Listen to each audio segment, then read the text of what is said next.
लोकसभेच्या निकालानंतर झालेल्या जयपराजयाचे पडसाद आता स्थानिक पातळीवर उमटायला सुरुवात झाली आहे. नंदुरबार जिल्ह्याचे स्थानिक राजकारण चांगलेच तापल्याचे बघायला मिळतंय.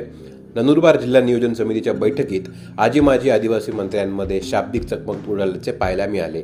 व्यासपीठावर बसलेले हे दोन्ही नेते थेट आरेतुरी आणि हमरीतुमरीच्या भाषेवर आल्याचे दिसून आले. भाजपाचे विद्यमान आदिवासी विकास मंत्री डॉक्टर विजयकुमार गावित आणि काँग्रेसचे आमदार तथा माजी आदिवासी विकास मंत्री के.सी. पाडवी यांच्यात हा वाद दिसून आला. जिल्हा नियोजन समितीच्या आदिवासी उपयोजनेचा निधी जिल्हा परिषद मार्फत खर्च व्हावा असे आदिवासी विकास विभागाने परिपत्रक काढले आहे का, अशी विचारणी आमदार के.सी. पाडवी यांनी जिल्हा नियोजन समितीच्या सभेत पालकमंत्र्यांना म्हणजे विजयकुमार गावित यांना केली.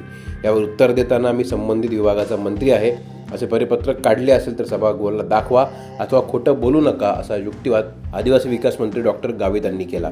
यावरून या दोघांमध्ये काही काळ चांगलीच हमरीतुमरी झाली. मंत्री विजयकुमार गावित यांची मुलगी जिल्हा परिषद अध्यक्ष असल्याने त्यांनी असे केल्याचा संशय आला आणि म्हणूनच आमदार के.सी. पाडवी यांनी याबाबत विचारणा केली.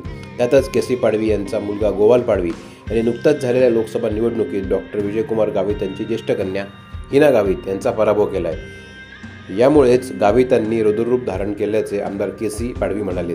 तर दुसरीकडे खोटं बोलून लोकांची दिशाभूल करण्याचा कार्यक्रमच काँग्रेसने सुरू केला असून माझ्या विभागाशी संबंधित प्रश्नांची उत्तर देणं माझं काम असल्याचं मंत्री डॉक्टर विजयकुमार गावित म्हणाले.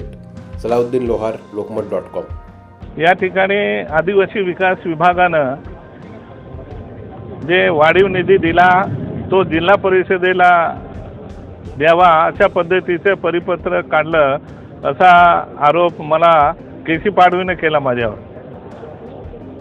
तर अशा पद्धतीचे जिल्हा परिषदेला पैसे द्यावे अशा पद्धतीचं कुठलंही परिपत्रक आदिवासी विकास विभागानं काढलं नाही.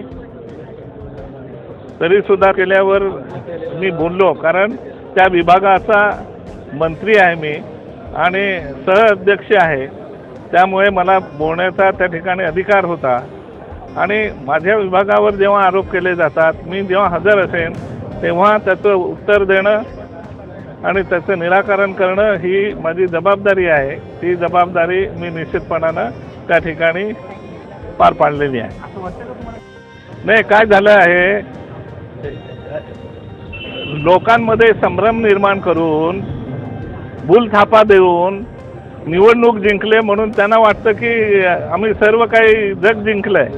असं भूलथापा देऊन जिंकलेल्या निवडणुका एकाच वेळेस जिंकू शकतात, पुन्हा पुन्हा जिंकू शकत नाही, याची माहिती के.सी. पाडवींना आणि त्यांच्या सहकाऱ्यांना अजून आलेली नाही. हे दुर्दैव आहे. खरं तर माझ्या दृष्टीने हे काय होतं की एक अपेक्षा असते. मी पालकमंत्र्यांना साधा प्रश्न विचारला होता की असं काय घडलं आहे का, आणि पालकमंत्र्यांनी उत्तर दिलं असतं आणि मग ते माझ्यावर ज्या पद्धतीने अंगावर आले, कदाचित त्यांची ज्या प्रकारची जखम आहे त्या जखमेला मीठ चोळलं का काय असं त्यांना वाटलं असेल, पण तसं माझा उद्देश नव्हता. आणि मला स्वतःला ही भाषा शोभत नाही, मी स्वतः ह्या पद्धतीने बोलणं योग्य नाही. परंतु शेवटी कुठेतरी एक असं होतं की ह्या पद्धतीने अंगावर येणं हे ह्या स्टेजला आम्हा दोघांनाही शोभत नाही, हे तर स्पष्टच आहे. निधी वाढवून देण्याबद्दल नाही आहे, कुठलं द्यायचा हा विषय नाही आहे. DPCला जो निधी दिला गेला आहे तो निधी पूर्णपणे जिल्हा परिषदला वर्ग करा.